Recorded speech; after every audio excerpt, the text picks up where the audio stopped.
Alrighty, good morning and welcome everybody to today's marketing presentation hosted by the SBDC. I'm very happy and very excited to jump in today. This is Marketing in 2022, and what I'm going to be covering in this presentation for today is the database reactivation campaign. This is something that I'm very excited about. For those of you who came onto this webinar and saw my last webinar, Social Media Part 1, we covered funnels and qualification surveys, how to get more leads for your business without paying for advertising. Today, we're going to be discussing how to market effectively in 2022 with other methods without having to pay for advertising again. So without further ado, let's jump right in for today. All right, so I'm your host, everybody. My name is Christian Shaw. I've been with the SBDC as a marketing consultant for the past 6 years now. And I'm also the owner of my company, Magic Clicks. We started back in 2017.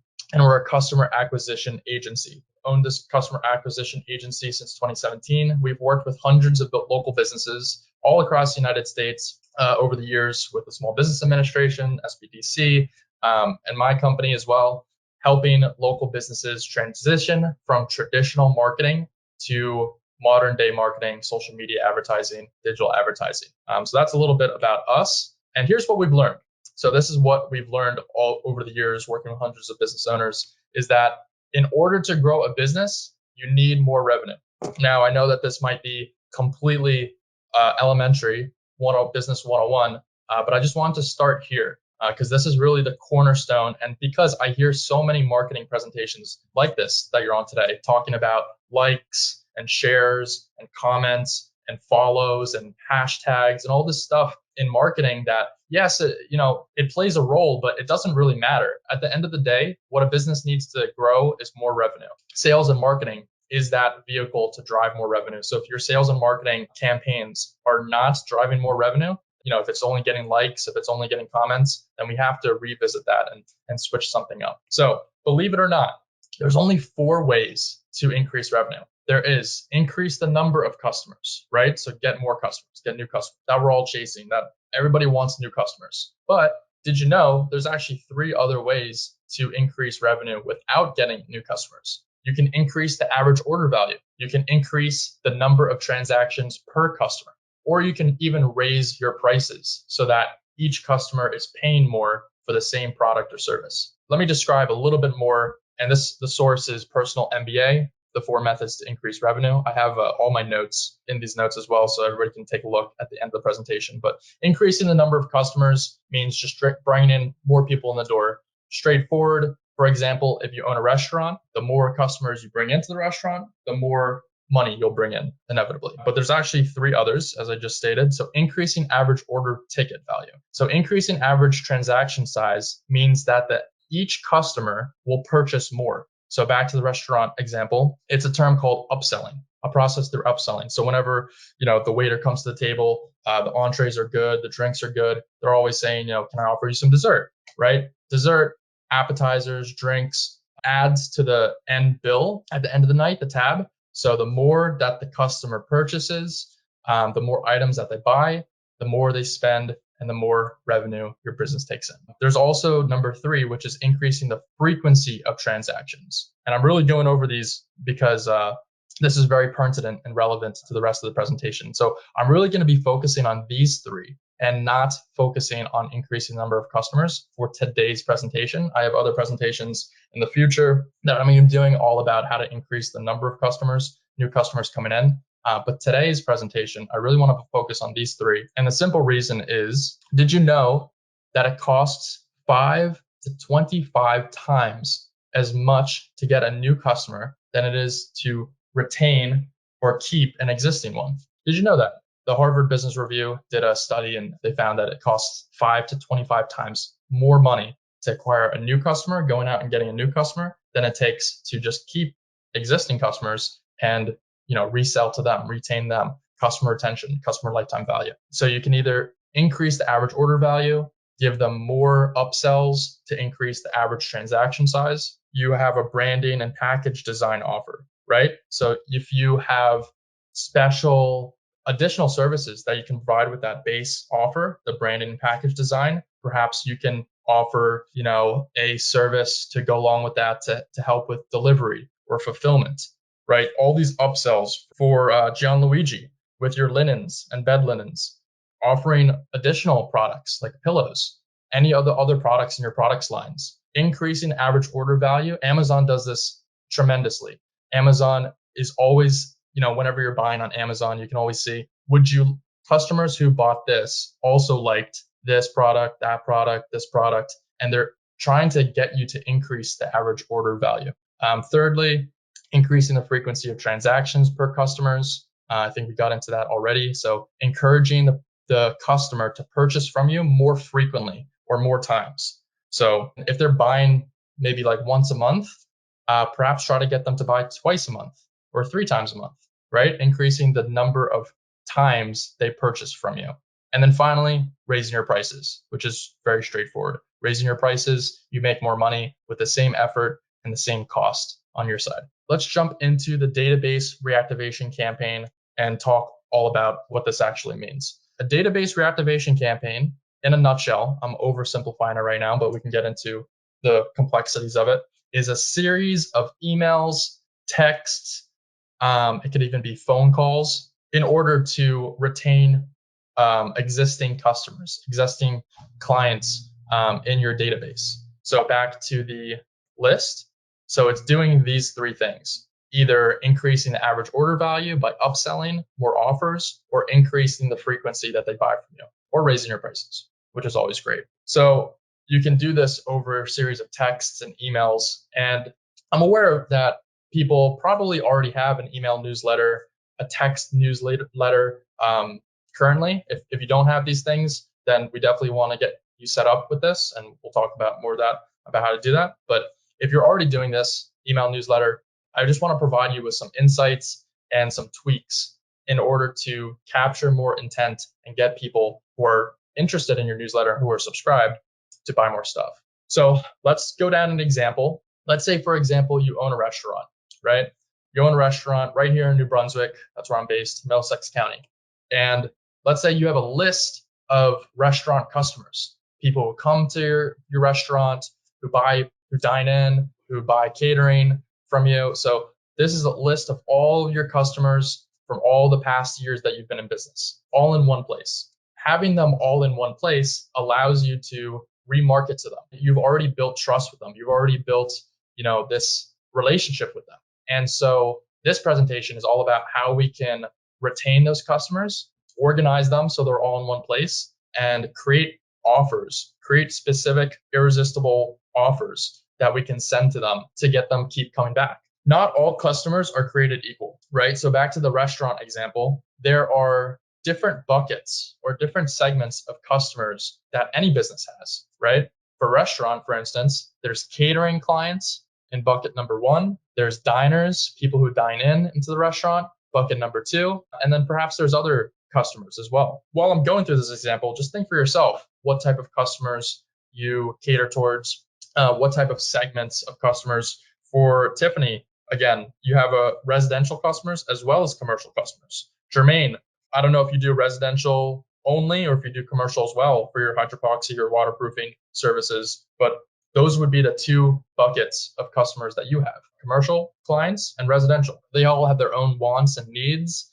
They all have their, the value of the customer is different from commercial to residential, for instance, right? Commercial, in a lot of times, are a lot more valuable. For a restaurant, catering clients are a lot more valuable, I've learned, because they just buy more, and they're a lot more consistent as well, and they provide more money to the business. So yeah, there's catering clients, there's diners, and then a category of both as well in category number 3. Now let's think about some offers for the restaurant. So some offers could be something like this: get a free drink with your order of a new entree, get a free catering quote. This could be relevant for you, Jermaine and Tiffany, like get a free quote for your business, get a free clean inspection, get a free hydropoxy inspection. That works really well for these service businesses. Armoire, for your tutoring business as well, you can say get a free quote, get a free consultation, something like that. Free consultations really do well with these service businesses. And then another offer could be free appetizer, minimum purchase order of $100. So now let's go to the next slide.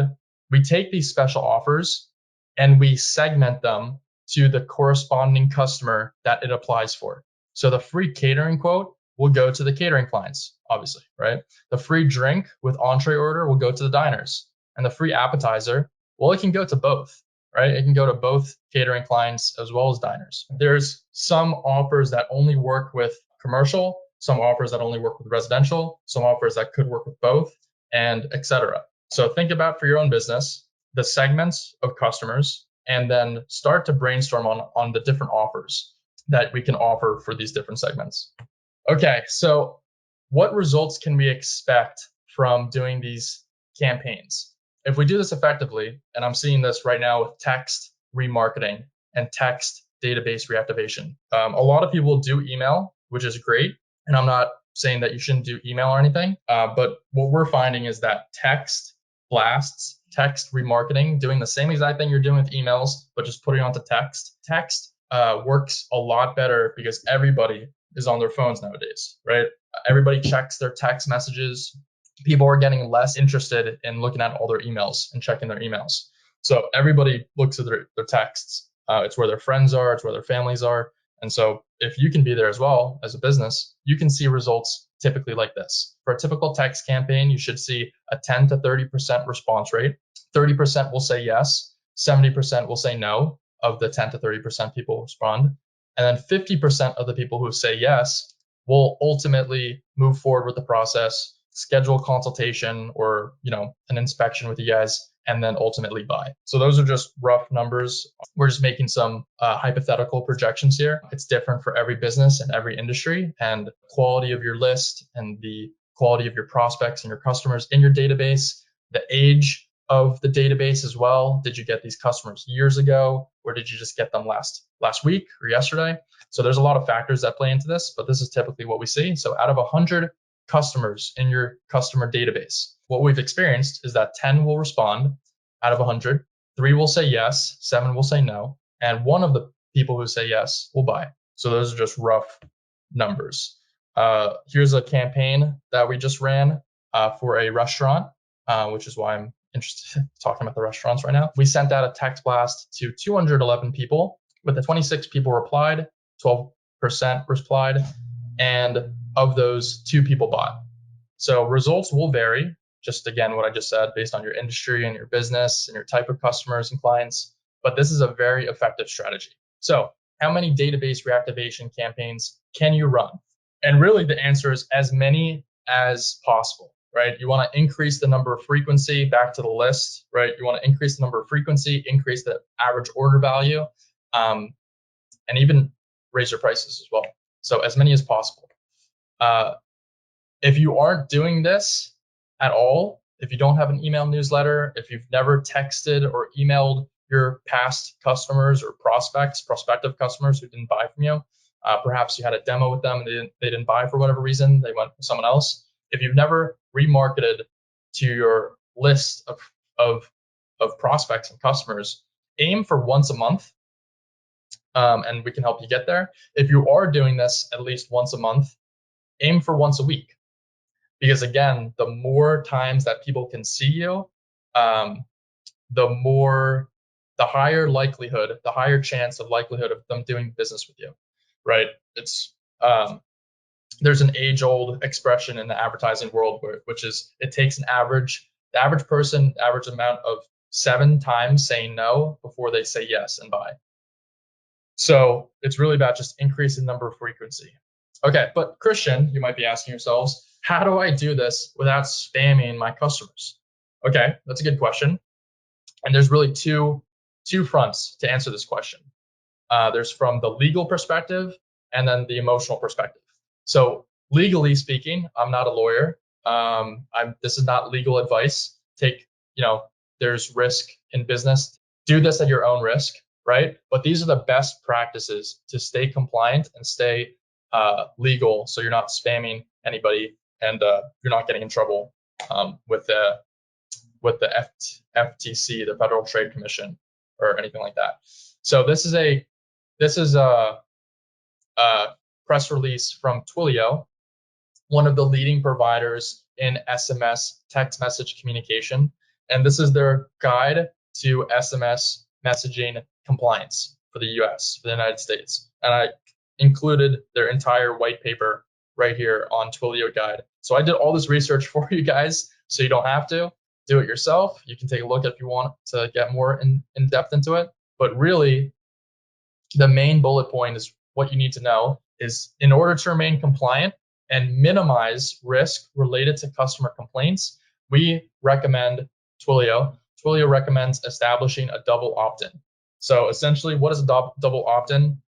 It's all about consent. It's all about compliance. So once they're signed up to be messaged, you have to remind them that they signed up with your first message, and then have them respond with their consent to begin the messaging campaign.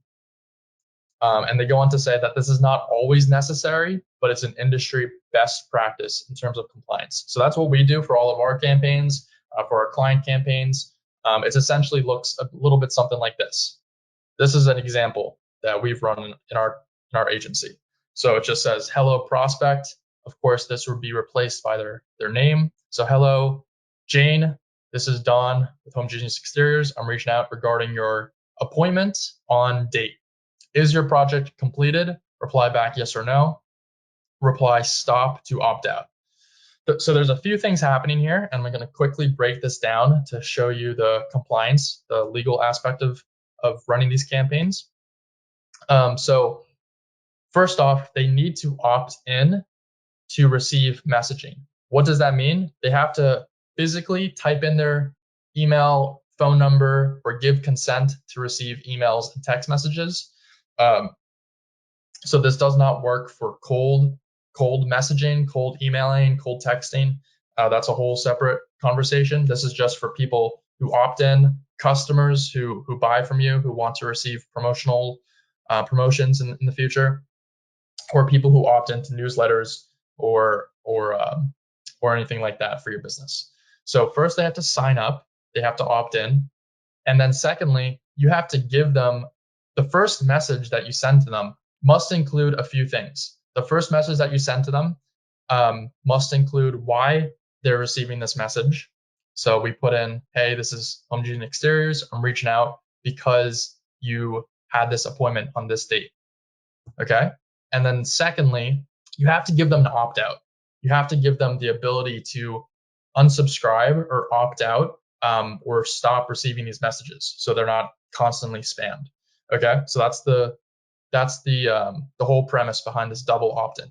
So as you can see, at the end of this first text message, we say reply stop to opt out.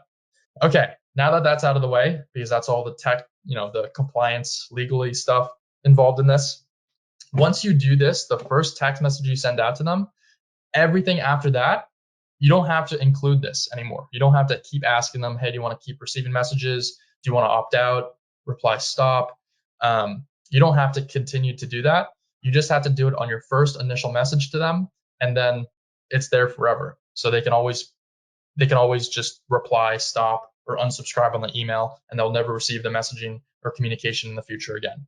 So it's just best practices so that nobody feels like they're getting spammed. They have a way out if they want to stop receiving messages, and it just minimizes your risk for customer complaints and everything like that. So now that we got past the legal aspect of the spam, so this is all compliant. Now let's deal with the emotional aspect of spam.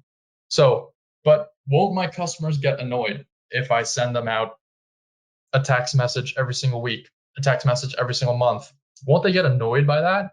And the answer is yes. Yes, they will. Your customers will be annoyed if you have an insufficient, poor product or service, poor offering, poor promotion, or poor customer experience. Yes, they will definitely be annoyed if those things are true. If those things are not true, if you have a great customer experience, if you have a great promotion, a great special offer, an amazing product or service that you provide, they will not get annoyed. They will not feel like you're spamming them. I love Panera. Okay. So I love Panera bread. I'm always there working and, eating, and they send me messages all the time, right? This is one that they sent to me yesterday. for a 20% off gift card for Father's Day. I'm not going to purchase it this time, but I didn't get annoyed by it. I never get annoyed by Panera's messaging. I love Panera. They have great products, great environment. I love working there, and I never get annoyed by their messages, even though they send me like one probably every other day now. So the answer really is, as long as you're promoting something new and interesting and informational or entertaining, your customers will not be annoyed. They will actually appreciate you reaching out. They will appreciate you following up with them, and they'll remember you, which is the most important thing. My mother always said, the squeaky wheel gets the oil, right? The squeaky wheel gets the oil, and that what that means is, the person who's talking, the person who's making noise and promoting themselves, getting that awareness is going to get the attention, is going to get what they're looking for, and what we're looking for is more revenue, selling more products, serving more people in our communities, serving our employees and our families, and providing with our business. And of course, it's always good to stay relevant. It's always good to not just copy and paste the same message every single week. So we want to stay new and relevant. So the next logical question is, so what kind of offers do I send? So here's a list of offers that you can send, and this works for nearly all your businesses. If you can put out these offers in a consistent and frequent manner, you will get attention and you'll get more revenue for your business. So what offers are we talking about today? We're talking about case studies, testimonials. This works really well for our home services guys, residential and commercial services. If you have testimonials, case studies, before and after pictures, before and after pictures, before and after case studies, people love that stuff. People can't get enough of that stuff. So if you can promote that, showing how your customers were before your service or product and showing how your customers are afterwards, it's just more validity. It's more validation and great promotional material as well. Information, resources, relevant articles and press releases, blog posts that your company puts out, video promotions that your business puts out, entertainment, funny memes. When Chris Rock got slapped by Will Smith, I saw so many memes all across the internet. Different businesses were just jumping on the bandwagon saying, this is what it's like using our competitors. And it's just Chris Rock getting slapped in the face by Will Smith, right? So it's hilarious. It's funny. It's relevant. It's topical. It's relevant, and people really like that stuff. So back to this example, Panera, they didn't just send out any random offer. They sent out an offer for a gift card for Father's Day. Why? Because Father's Day is, oh my gosh, it's this weekend, and I haven't got my dad a Father's Day gift yet. So this is a great reminder to do something, and maybe not this year, but eventually, as they keep continuing to pump out relevant offers, eventually I'll buy. So entertainment, funny memes, holiday promotions, special discounts, free stuff. Who doesn't love free stuff? Everybody loves free stuff. And 300 other things right here. So I included this library of 300 broadcast text message campaigns that you can take advantage of for your business. Emotive, I think they're a text message company. Yeah, so you can actually send texts through this service, I believe. I don't know anything about their pricing or how effective they are. We use Twilio for everything, but they have a lot of great ideas. That's what I like from this company. So for example, all these monthly events, right? Happy Children's Day or Happy International Picnic Day. I don't even know if these are real thing. Oh yeah, happened on June 12th, June 18th. Oh, it was National Bourbon Day. I like bourbon on the 14th. So being relevant with these holidays is always great, right? If there's major US holidays coming up, you definitely want to be top of mind and putting out an offer relevant to the day. It doesn't even have to be anything like National Best Friend Day on the 8th, right? So you got a friend in brand. Happy National Best Friends Day. To show our gratitude, we're celebrating with a flash sale. Get 10% off with the code today only. Right? It's very topical. It's very easy. They're simple, right? They're very simple because you don't have to think. You don't have to critically think about it. You can just see the calendar and say, oh, okay, it's Children's Day this month. Let's do something for Armor for your tutoring business, right? So happy Children's Day. Just so you know, we have this tutoring service. Right now, we're doing 10% off for your next tutoring session. So rinse and repeat, right? So different monthly events, different sales and promotional texts, different subscription texts if you're a subscription-based business.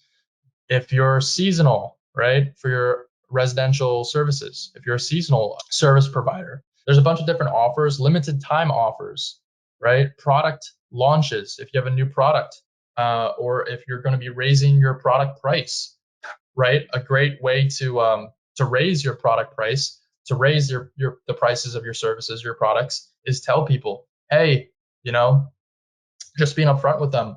Next month, we're going to be raising prices. So, get in today while our prices is still this much before we raise it to this much, and secure your spot with us today before we raise our prices.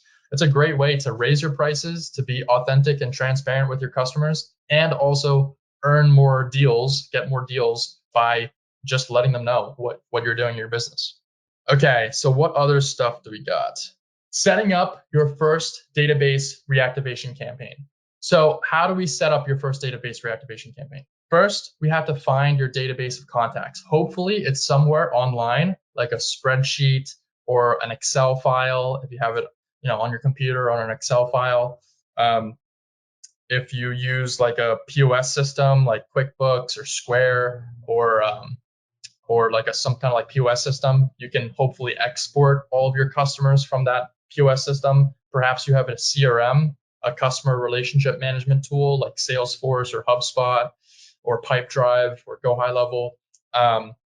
If you have a CRM already or a MailChimp or a Constant Contact, you can just download, export all of those contacts right there. If you have it on paper, then you're going to need to upload the business cards or the invoices, whatever paper documents you have, so that it's online, so it's on the computer, so we can send out the database reactivation campaign. Secondly, after we find our database of contacts, we want to segment our contacts into buckets, right? So just like I was speaking of the different buckets, like commercial and residential, or for restaurants, it would be, catering clients and diners. Train for your photography and video services. Maybe you have wedding packages, wedding customers. Maybe you have commercial customers, businesses, corporate clients that want a video production for their business. So these are the types of buckets that we can segment our contacts into. We can further segment our contacts into a list or these buckets: prospects versus customers. What's the difference between a prospect and a customer? A customer is someone you've already sold to, someone who's already bought from your business. And prospects are people who have not yet bought from your business.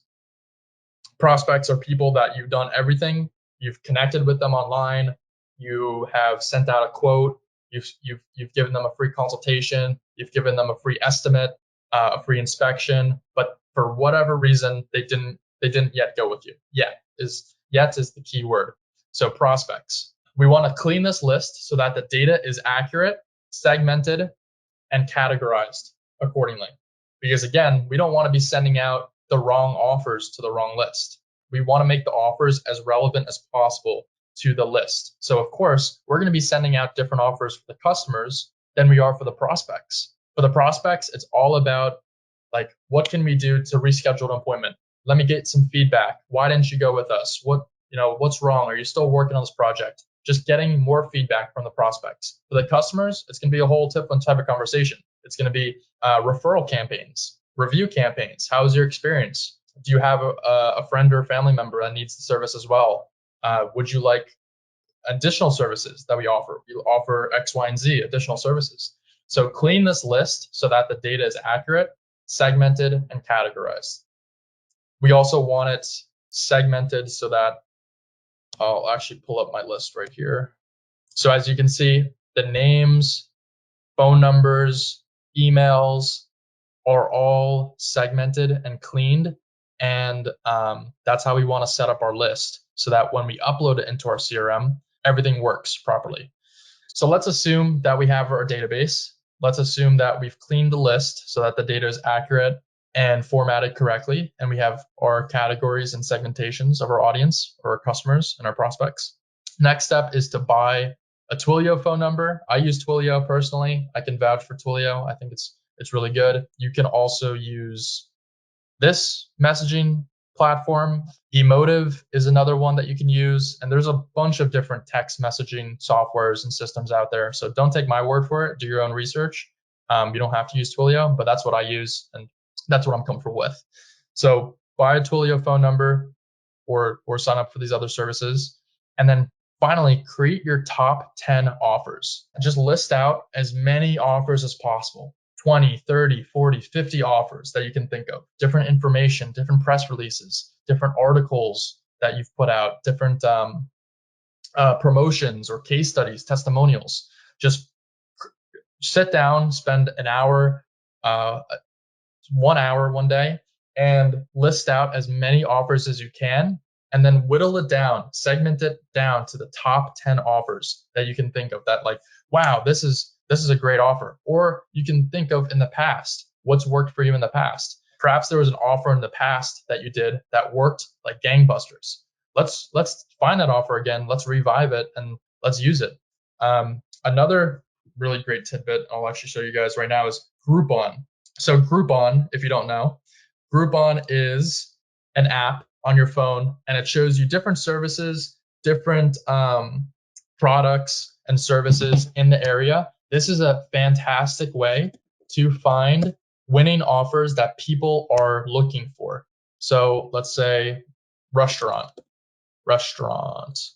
So we can look at what other people are promoting. Get 50% off your first order at Grubhub. That's a great offer. You can also search for other, like, let's say we do video production. So sometimes Groupon will show you services that other people do. Sometimes it won't. But the idea here is just brainstorm. Just think about the top offers that your business has run in the past that's worked really successfully. Look at what other competitors are doing on Groupon and social media, and then formulate these top 10 offers so that you can start blasting out on email and text. All right, so I know that this is a wealth of information and it's just a lot coming at you all at once. So here's my special offer for you all today. If you want my help getting started, putting all these puzzle pieces together, you can schedule a call with me, an SBDC consultation call. It'll be an hour to diagnose your business, assess where you're at, understand your challenges, your goals, and then we can determine if this database reactivation campaign is a good fit for your business. And on the call, as I said, we will we'll go over exactly what we talked about on this presentation today. We'll go over, what winning offers your business has, what segmentations of customers and different categories of customers and prospects you have in your database. We'll go over, how to set everything up with Twilio, because I know that it can be challenging. I'm not a technical person myself. I just have, technical people that I surround myself with that help me do this stuff. So setting it up can be slightly challenging, but once you have it running, this is a foundational asset that you can really build a strong foundation in your business. So I want to quickly touch upon this. This is the pyramid of customer acquisition.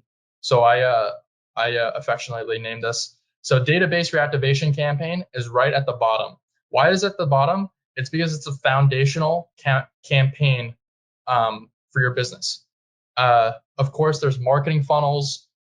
This is what I described and I went over in my previous webinar, and paid ads as well. But until you have this foundation, until you have this foundational piece, this campaign in your business, I would strongly recommend figuring out this part first before you work up the pyramid. And why? It's because getting a new customer is 5 to 25 times more expensive to get a new customer than it is to keep an existing one. So my whole thing is, if you've done advertising in the past, if you spent money on Google or Facebook or Home Advisor or Angie's or marketing companies that you've worked with, if you spent money on social media before, you know how challenging it is to get it to work, right? I'm just going to be honest. It's challenging. It's tough. It's hard work. So that's why I really recommend, strongly advise focusing on the database reactivation campaign to start. Because once you have this set, one, it's the fastest, most efficient way to get to money, to get to your next purchase, your next customer. It's to run a database reactivation campaign, run these remarketing campaigns to your past list of prospects and customers. So it's the quickest, most efficient way to money. First off, which puts more money into your business and in your pockets. And then secondly, you're going to want to have this set up in preparation for these other campaigns. The marketing funnel, spending money on ads and advertising, you want to make sure that this foundation is set up so that when you do get new customers from these other methods, you will have this strong base, this strong foundation, so that the new customers that you spend money on, they are in the system, and then you can reactivate them months down the line or years down the line. So that's my presentation for you all today. I know it was a short one, a quick one. I really am very passionate about this one because we are in such trying times and troubling times right now. So this is going to be, without spending money on advertising, this is going to be the quickest, most efficient, cost-effective way to get to the money, which is to run remarketing campaigns, to run a reactivation campaign. There's a lot of campaigns that we can run and touch upon. There's so much that we can do just in the database reactivation campaign layer that it's not even worthwhile to go up the ladder and focus on this other stuff first. That is what I strongly recommend. If you haven't already, please do schedule a consultation call. I'd be happy to help you set up this database reactivation campaign.